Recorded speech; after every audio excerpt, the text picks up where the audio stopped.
to the first A performance of Peter and the Wolf.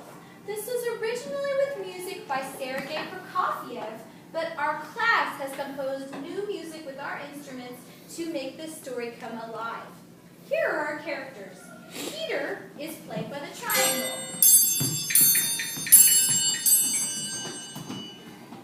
The birds are played by the finger symbols.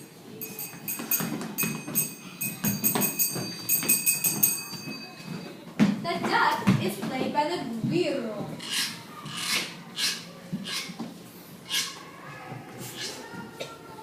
The cat is played by the claves.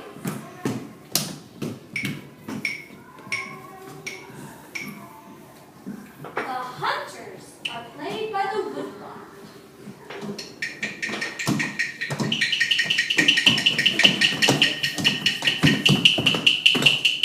And fox.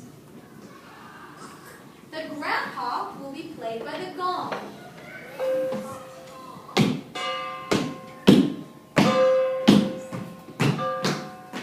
And the wolf will be played by the hand drum.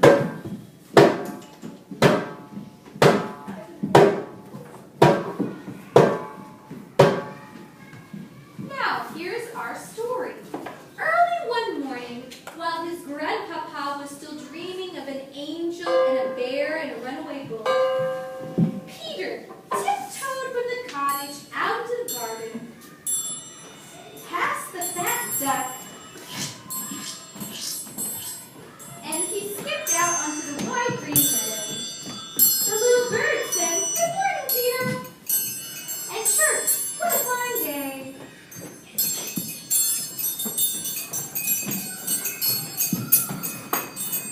When the duck saw that Peter had not closed the gate, he roused himself and waddled into the garden and into the meadow and said, "How nice to spend a day with a swim in my very own pond." The little birds and the duck were friends, but sometimes they liked to tease each other. Today, the bird flew down onto the grass and said to the duck, "What kind of bird are you if you can't fly?" To that, the duck quacked back, "What kind of a bird if you can't swim?" The two argued back and forth.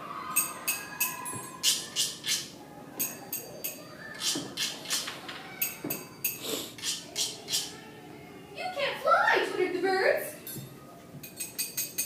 "You can't swim," quacked the duck. Suddenly, Peter, who was watching the duck and the bird argue, saw his cat sneaking through the tall grass. "Oh, I just love little birds, and these are so busy arguing, I'll just grab them and start my day with a lovely breakfast." "Look out!" shouted Peter. "Look out!"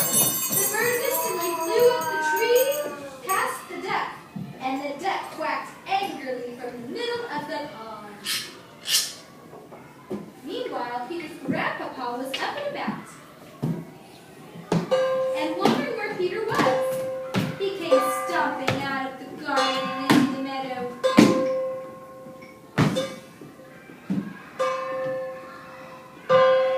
"How many times must I tell you not to go into the meadow alone, and always close the gate? What would you do if a wolf came out of the forest?" "I'm not afraid of a wolf." "Silly boy, a wolf is dangerous." And the grandpapa led him back to the garden, locked the gates, and went into the cottage. Then danger came. Out of the trees across the meadow, a big, hungry wolf crept through the tall grass. The cat was the first to spot it. In a flash, he ran up the tree, higher and higher and higher and higher and higher and higher and higher, until he could go no further. The duck did not see the wolf. His only concern was for his friend. "Look out for the cat, little bird," quacked the duck. And he splashed out of the pond.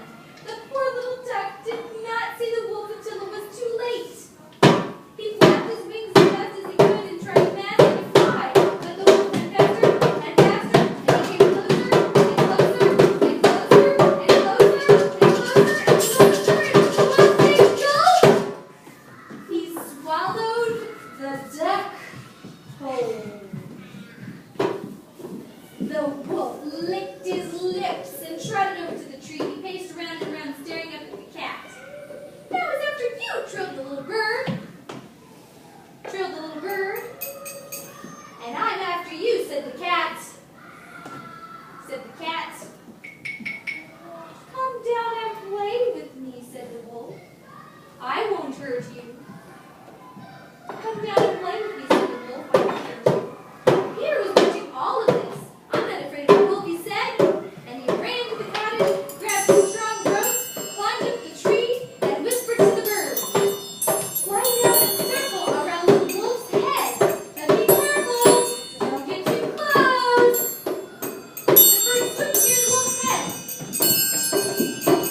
"How dare you tease me," said the wolf, and again. The little bird schooled the wolf. Peter took a noose over the wolf's tail and pulled with all his might. He caught the wolf. Finally, the beast fell down at his feet, exhausted and defeated. "Please let me go to my home in the deep, dark woods, and I will never come here again." Just then, two hunters came to rush together the forest. "Stop shooting," said Peter. "Stop shooting. We have caught the wolf." We have caught the wolf. And the hunters agreed to help Peter take the wolf back as long as he was safely tied with a rope. "Follow me," chirped the birds, and they all set off for the forest. The birds, Peter, the hunters, the wolf, the groundhog, and the cat.